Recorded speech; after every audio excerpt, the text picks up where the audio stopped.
My wife walked through the front door after being gone for 7 days. No phone call, no text message, just strolled in like she'd been at the grocery store. She looked me dead in the eye and said, "I just needed some space, Jerome. Be glad I'm back." Like I was supposed to thank her. Like 32 years of marriage meant I should just smile and nod. But I didn't smile. I didn't nod. I reached into my jacket pocket and pulled out a black envelope. Her face went pale. Because Vanessa knew exactly what that envelope meant. And in that moment, she realized her whole world was about to come crashing down. Before we continue, please drop a comment if you've ever experienced something like this. We'd love to hear your story, and subscribe to the channel to help us grow. Let me take you back to where this all started. 3 weeks before that black envelope changed everything, Vanessa and I had been together since we were young, met at a church picnic in 1993. She was wearing this yellow sundress and had the most beautiful smile I'd ever seen. We got married that same year, built a life together, raised our son Leon, worked hard, saved every penny we could for retirement.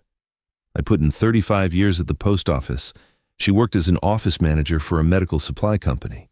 We weren't rich, but we were comfortable. We had plans. Then 3 weeks ago, everything felt different. Vanessa started acting strange, distant. She'd come home late from work, started dressing different, nicer, like she was trying to impress somebody. When I asked her about it, she'd snap at me, tell me I was being paranoid, that I was smothering her. We'd been married for 3 decades, and never once had I smothered that woman. I gave her space, trusted her, believed in us, but something in my gut told me to pay attention. It was a Thursday night when she dropped the bomb. I was watching the game in the living room. She walked in with her purse on her shoulder and an overnight bag in her hand. "I'm going away for a few days," she said, just like that. Cold, matter of fact. I turned down the TV. "Going where?" "I don't know yet. I just need some time to think, some space." "Space from what, Vanessa? What's going on?" She rolled her eyes like I was bothering her. "Nothing's going on, Jerome. I just need a break. From this, from you, from everything." Those words hit me like a punch to the chest. From me, after everything we'd been through together, after building a whole life. She needed a break from me. "How long you planning to be gone?" I asked. My voice was steady, but my hands were shaking. "I don't know. A week, maybe more. I'll call you when I'm ready to come back." And just like that, she left, walked right out the door, didn't even look back.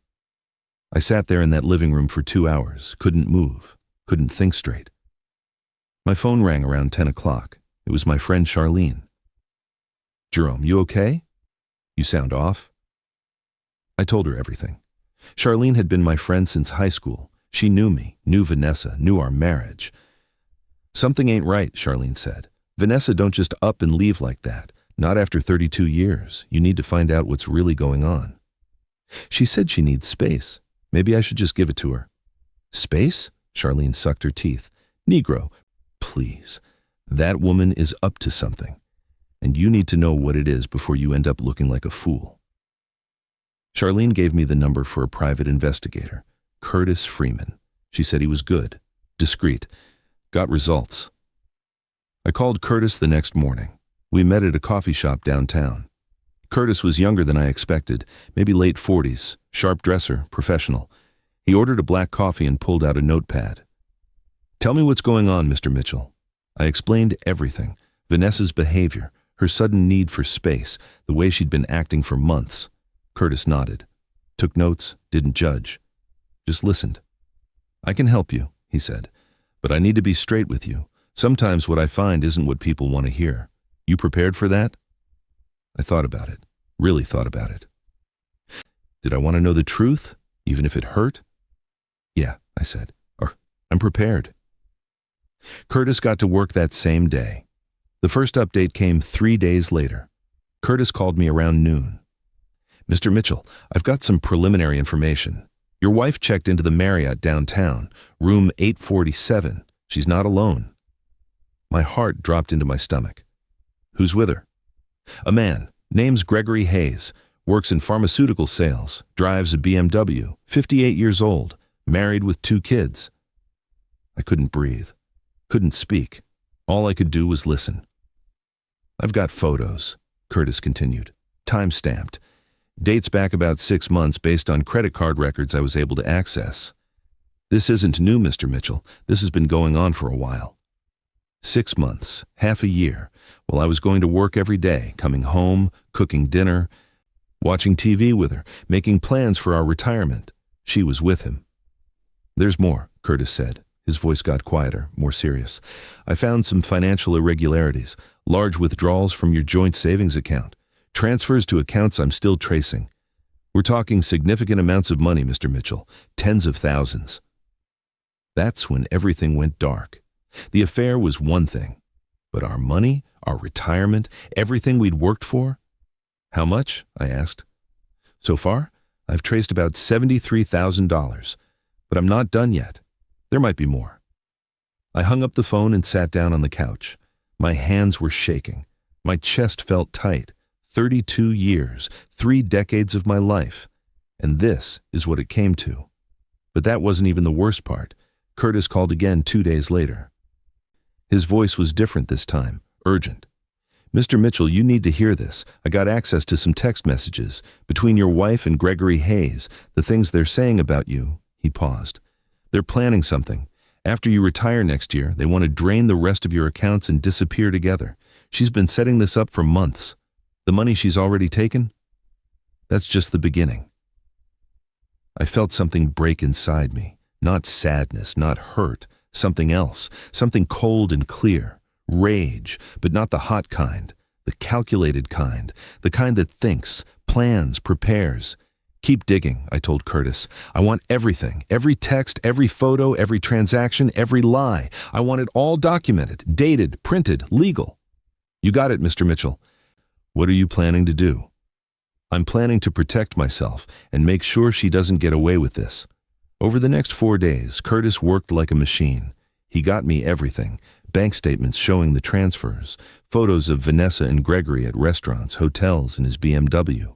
Text messages talking about their future together, about how stupid I was, how easy I was to fool, how they'd be set once they got the rest of the money. I read every single word, looked at every single photo, felt every single stab. Then I got to work. First call was to Yvonne Price, best divorce attorney in the city, black woman, sharp as a razor. She'd handled my cousin's divorce 5 years back, got him everything he deserved. "Jerome Mitchell," she said when I walked into her office. "Charlene told me you might be calling. Sit down. Tell me everything." I laid it all out, showed her Curtis's files, the evidence, the timeline, the money. Yvonne's face got harder with every page she turned. "This woman is a piece of work," she finally said. "But we've got her dead to rights, adultery, financial fraud. This is everything we need. Now here's what we're going to do." She laid out the plan. File for divorce. Get a forensic accountant on the money trail, freeze all joint accounts, document everything for court, protect my pension, my 401k, my Social Security, everything. "How long?" I asked. "I can have the papers ready in 2 days. But Jerome, once we file, there's no going back. You sure about this?" I thought about those text messages, about Vanessa and Gregory laughing at me, planning to rob me blind, planning to leave me with nothing after I'd given her everything. "I'm sure." "Good. Because we're about to show her what happens when you underestimate a black man who's had enough." The next day, I changed the locks on the house, all of them, front door, back door, garage. She wasn't getting back in. Then I went to the bank, withdrew my half of everything from our joint accounts, put it in a new account in my name only, secured my direct deposits, protected my assets. Then I packed all her belongings, every dress, every shoe, every piece of jewelry I'd bought her over 32 years, put it all in boxes and stacked them in the garage. 23 boxes total. That's what 3 decades of marriage looked like. 23 cardboard boxes. Curtis called me on day 6. She just bought a plane ticket back home. Arrives tomorrow evening, 6:45 p.m. "Perfect," I said. "That gives me time." I spent that whole day preparing. Yvonne came by with the divorce papers in a black envelope, all official, all legal, all ready to go. "Sign here and here, initial here," she said. "Once she signs, it's done." Uncontested divorce. She gets nothing but her personal belongings. You keep the house, your retirement, everything. The adultery and financial fraud make this clean. No judge is going to side with her." I signed every line. That night, I barely slept. Went over everything in my mind, made sure I hadn't missed anything, made sure I was ready. The next evening, I sat in the living room and waited. 6:47 p.m. I heard her key in the lock, heard it turn, heard it stop. She tried again. Nothing. The lock had been changed. Then came the knock. I walked to the door, looked through the peephole. There she was. Vanessa, my wife of 32 years, looking annoyed, impatient. I opened the door. She pushed past me into the house. "Why'd you change the locks? I lost my key while I was gone," and that's when I pulled out the black envelope. Her eyes locked onto it. The color drained from her face. Her mouth opened, but no words came out. "I know everything, Vanessa," I said. My voice was calm, cold. Gregory Hayes, the Marriott, the $73,000, the text messages, all of it. She stepped back. Her hand went to her chest. "Jerome, what are you talking about?"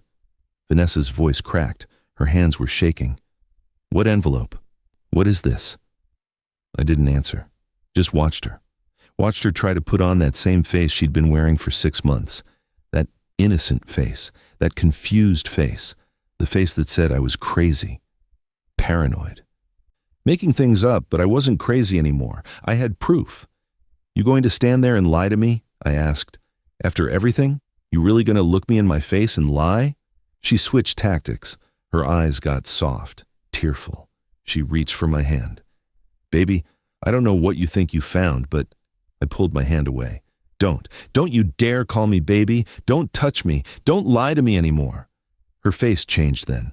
The tears dried up real quick. Her jaw got tight. I saw the real Vanessa, the one who'd been hiding for months. "Fine," she said. "You want to do this? Let's do this. Yeah, I left. Yeah, I needed space. Because you've been suffocating me for years, Jerome. Always home, always around, never giving me room to breathe. Maybe if you paid more attention to what I needed..." $73,000, I said. Cut her right off. "That's what you needed? That's what you took from our retirement account? Our money? Money we saved for 32 years? Her mouth snapped shut. I walked to the dining room table, picked up the folder Curtis had prepared, 3 inches thick. Everything documented, everything proven. "Bank statements," I said, dropping the first stack on the table, showing every withdrawal, every transfer, every lie. Her eyes went wide. "Photos," I continued, dropping another stack. "You and Gregory Hayes at the Marriott at Del Frisco's in his BMW. Should I keep going?" "Jerome, please." "Text messages," I said, my voice getting louder, "where you and Gregory talked about how stupid I am, how easy I am to fool, how you're planning to take the rest of my money after I retire and disappear with him. Want me to read them out loud? Vanessa, want me to read the part where you called me a old fool who doesn't suspect a thing?" She sank into a chair, put her head in her hands. "How long have you known?" she whispered. "Long enough to protect myself, long enough to make sure you don't destroy me." She looked up. Her eyes were red, but there were no tears, just calculation. She was trying to figure out her next move. "What do you want, Jerome? You want me to apologize? Fine, I'm sorry, I made a mistake. But we can work through this, we can go to counseling, we can..." "Open the envelope," I said. She stared at the black envelope like it was a snake. "Open it." Her hands trembled as she picked it up, tore it open, pulled out the papers inside. I watched her eyes move across the first page, watched her read the words: divorce petition, irreconcilable differences, adultery, financial fraud. "You can't be serious," she said. "Dead serious. I've already filed, already separated our assets, already changed the locks. Your belongings are in the garage, 23 boxes. That's all you get." She stood up fast. The chair scraped against the floor. "You can't do this. This is my house too, my money too." "Was," I said. "Was your house, was your money. But you gave up that right when you decided to steal from me, when you decided to betray me, when you decided our marriage meant nothing." She grabbed her phone, started typing fast. "Who you texting?" I asked. "Gregory. You think he's going to save you?" She didn't answer, just kept typing, Waited, looked at her phone, typed again. He's not responding, is he? Her face said everything. Let me tell you something about Gregory Hayes, I said.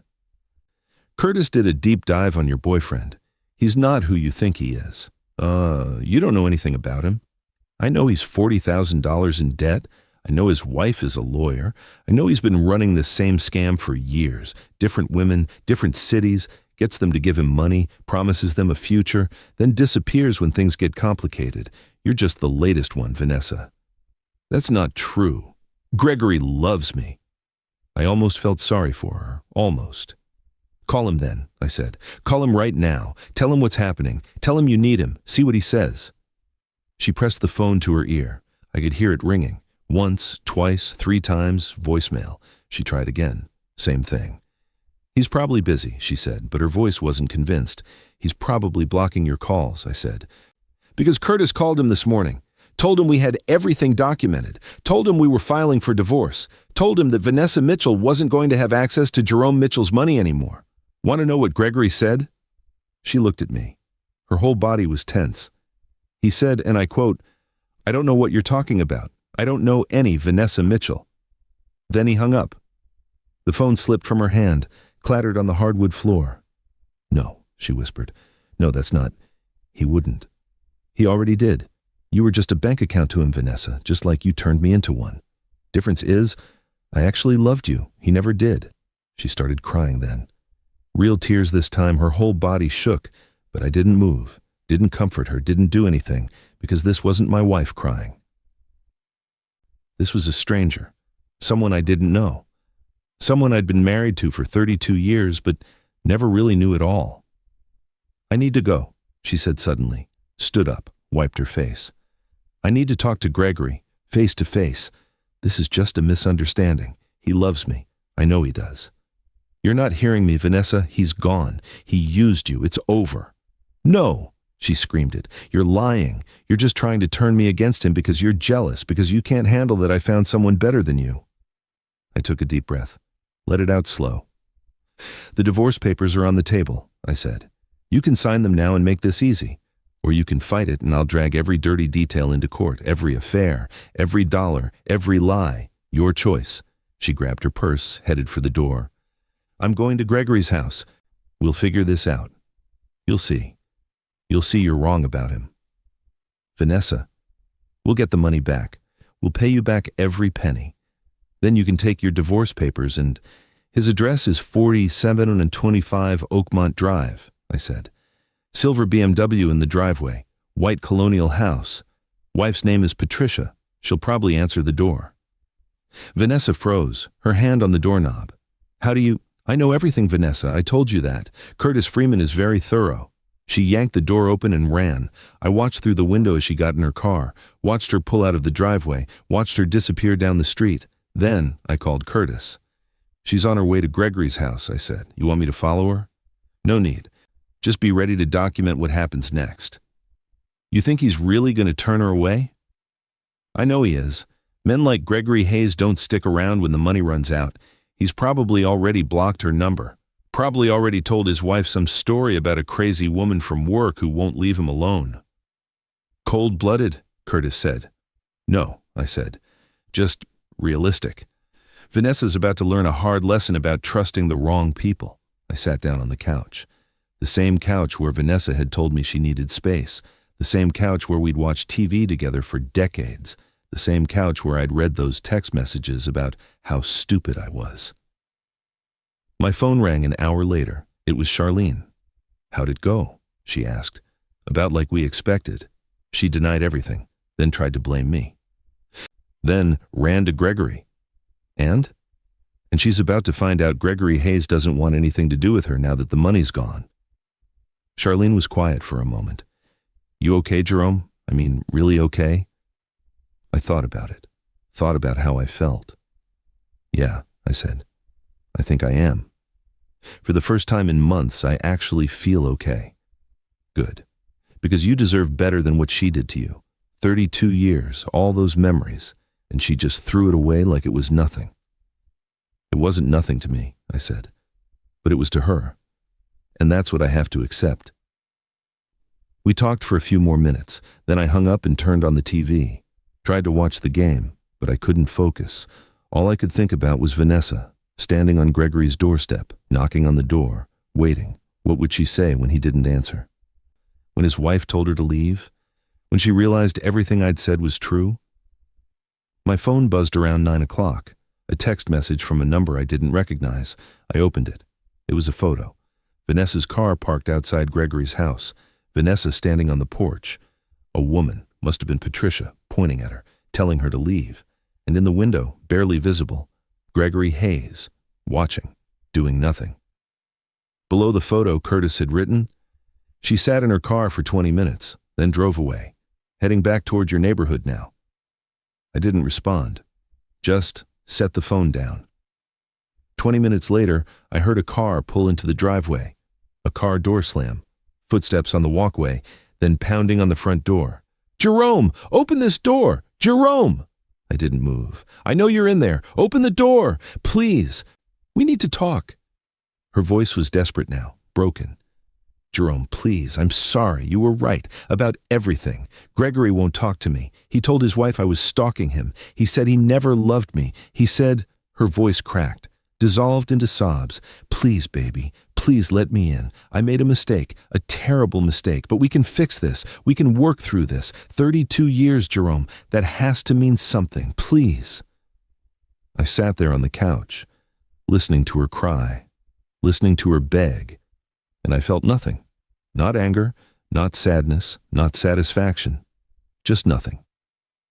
After about 10 minutes, she stopped knocking, stopped crying. I heard her walk away, heard her car door open, but she didn't drive away. I looked out the window. She was sitting in her car, in my driveway, just sitting there. My phone rang. It was Yvonne. "Jerome, I just got a call from my colleague. Vanessa tried to contact a divorce attorney. Apparently she wants to fight the filing. Says she deserves half of everything despite the adultery and theft. Says you're being vindictive." I laughed. Couldn't help it. "Let her try," I said. "We've got everything documented, every text, every withdrawal, every lie. What judge is going to side with her?" "None," Yvonne said. "But this could drag out, could get messy. You prepared for that?"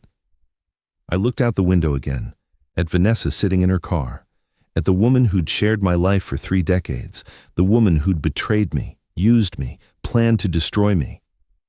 "Yeah," I said, "I'm prepared, because I'm not backing down, not this time." I hung up and closed the curtains. But what I didn't know, what I couldn't have known, was that Vanessa was about to make one final move that would change everything. Vanessa sat in that car for 3 hours. I know because I checked the window every 30 minutes, just sitting there, sometimes on her phone, sometimes staring at the house, sometimes crying. Around midnight, she finally drove away. I thought that was the end of it. I thought she'd accepted reality, but I was wrong. The next morning, my phone rang at 6 a.m. It was Leon, my son. "Dad, we need to talk." His voice was tight, angry. That wasn't like Leon. He was the calm one, the reasonable one. "What's wrong?" I asked. "Mom called me last night, crying. Said you threw her out of the house, changed the locks, filed for divorce. Said you're being cruel and vindictive. What's going on?" I sat up in bed. So that's what she was doing in the car, calling our son, spinning her story. "Leon, there's a lot you don't know. Then tell me, because right now, all I know is my mother is devastated and my father won't even talk to her."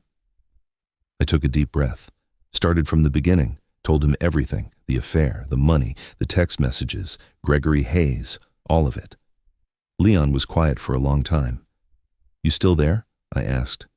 "Yeah," he said. His voice was different now, softer. "I'm here. I need to process this. I'm sorry you had to find out this way. I was going to tell you. I just needed to handle things first." "Does she know you told me?" "No. Why?" "Keep it that way. I need to think about this. I'll call you back." He hung up.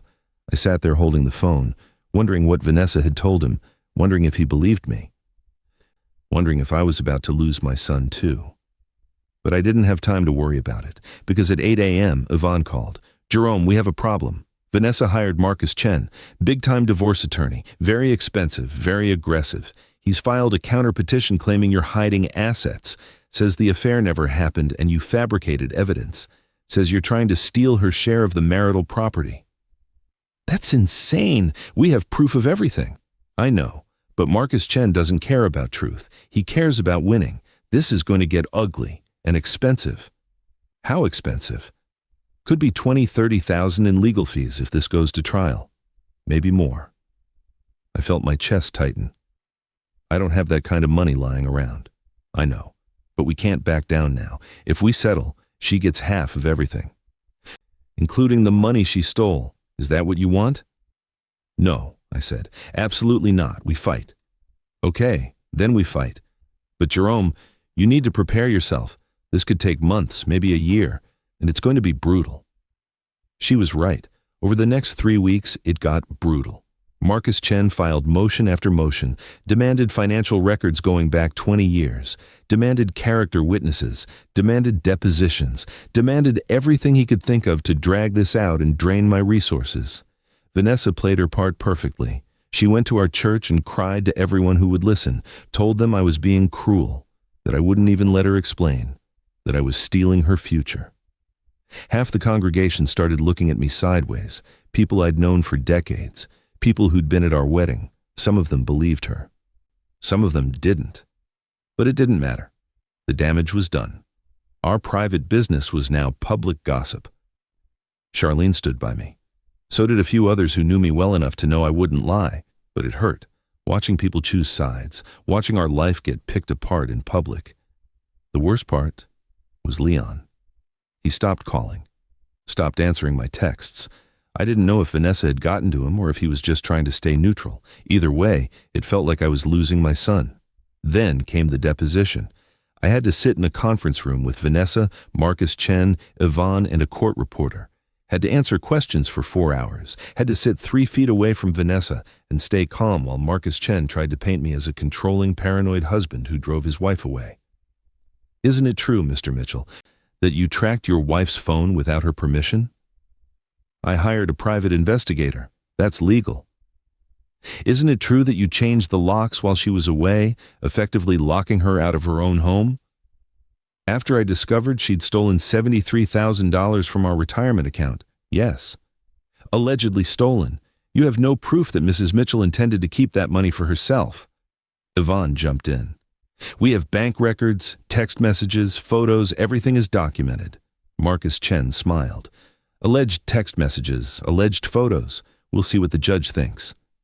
I looked at Vanessa. She wouldn't meet my eyes. Just sat there playing with her hands, playing the victim. When it was her turn, she cried, right on cue, talked about how I'd become distant, cold, how she'd felt neglected. How she just needed someone to talk to, and Gregory was a friend. Just a friend. Nothing more. And the money?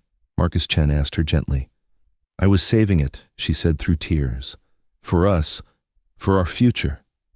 I wanted to surprise Jerome with a trip, a second honeymoon, to rekindle what we'd lost. It was such a smooth lie, so practiced. If I didn't have the text messages proving otherwise, I might have almost believed her. After the deposition, Yvonne pulled me aside. She's good, Yvonne said. I'll give her that, but we're better. We have evidence. She has tears. Evidence wins in court. How much longer? I asked. I was tired. So tired. Trial is set for 6 weeks from now. Hang in there, Jerome. We're almost done. 6 weeks felt like 6 years.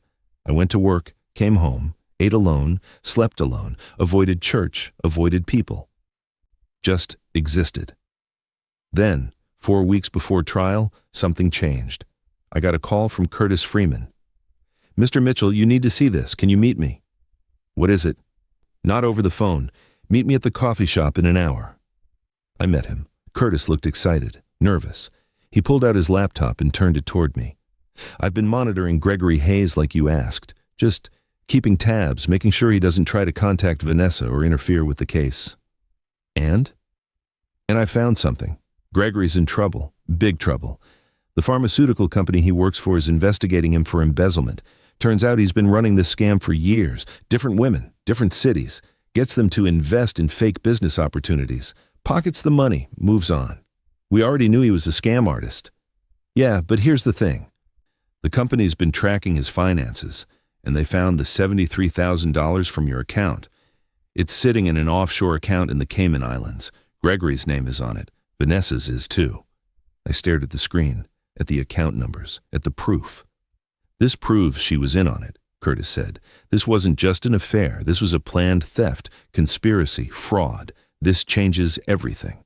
I called Yvonne immediately, sent her the files. Within 24 hours, she'd filed a motion to present new evidence. Marcus Chen tried to block it, said it was obtained illegally, said it wasn't relevant, but the judge allowed it.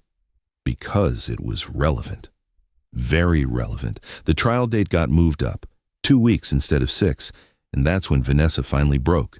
She called me the night before trial. First time she'd called in 2 months. Jerome, please, we need to talk. We have nothing to talk about, Vanessa. See you in court tomorrow. Wait, please, just listen. 5 minutes, that's all I ask. Something in her voice made me pause. Not the manipulation, not the tears. Something else. Defeat. 5 minutes, I said. Can I come to the house? I don't want to do this over the phone. No, you're not coming in this house. We can meet at the park, the one near the church, 20 minutes. Okay, thank you. I drove to the park, sat on a bench, waited. Vanessa pulled up 10 minutes later. She looked terrible, thinner, older, worn down. She sat on the other end of the bench, kept distance between us. Marcus told me about the offshore account, she said. Told me there's no way to explain it, no way to defend it. He says if we go to trial tomorrow, I'll lose everything, maybe face criminal charges. You should have thought about that before you stole from me. I know, her voice cracked. I know I messed up. I know I ruined everything. I was stupid. So stupid. Gregory told me he loved me. Told me we'd have a life together. I believed him. I actually believed him. That's not my problem anymore, Vanessa. She nodded, wiped her eyes. If I sign the papers tomorrow, the original ones, the ones that give me nothing, will you agree not to press criminal charges? I thought about it. Thought about her in jail. Thought about dragging this out even longer. Yes, I said. You sign, you walk away, you never contact me again, and I'll let it go. What about Leon? Leon's a grown man. He can have a relationship with whoever he wants. But you and me? We're done. Forever. She started crying then, real sobs, her whole body shaking. I'm so sorry, Jerome, for everything, for all of it. I threw away 32 years for a lie, for money that's gone, for a man who never loved me. I had everything and I destroyed it. I waited for the satisfaction, the vindication, the feeling of winning, but it didn't come. I just felt tired. Yeah, I said, you did. The next morning, we met at the courthouse, both sides, both attorneys, the judge. Vanessa signed the papers, all of them, gave up her claim to the house, to the retirement accounts, to everything except her personal belongings. Marcus Chen looked furious, but Vanessa just looked relieved, like a weight had been lifted. The judge approved it, made it official. Just like that, 32 years of marriage ended with a signature. I walked out of that courthouse expecting to feel victorious, free, happy, but I felt none of those things. I felt empty. I went home, to my house, my empty house, sat on my couch, looked around at the silence. I'd won. I'd protected my assets, exposed the lies, got my justice. But what had I really won? My phone rang. It was Leon. Dad, can we talk? In person? Yeah, I said, of course. He came over an hour later, sat across from me in the living room. He looked uncomfortable, nervous. I need to tell you something, he said. Something I should have told you months ago. What is it?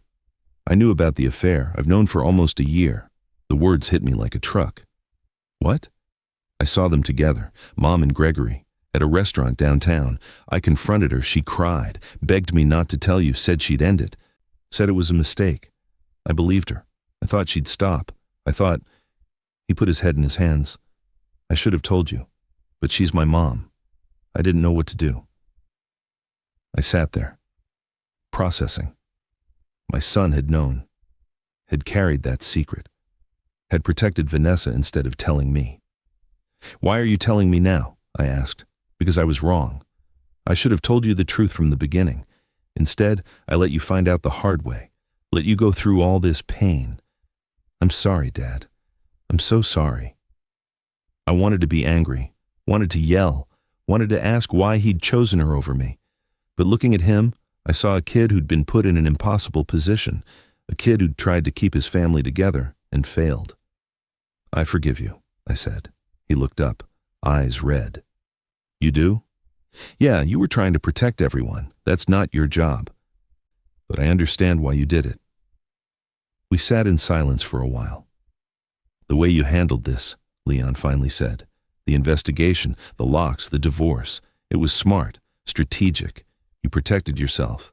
But Dad, I've never seen you that cold before, that calculated. It scared me a little.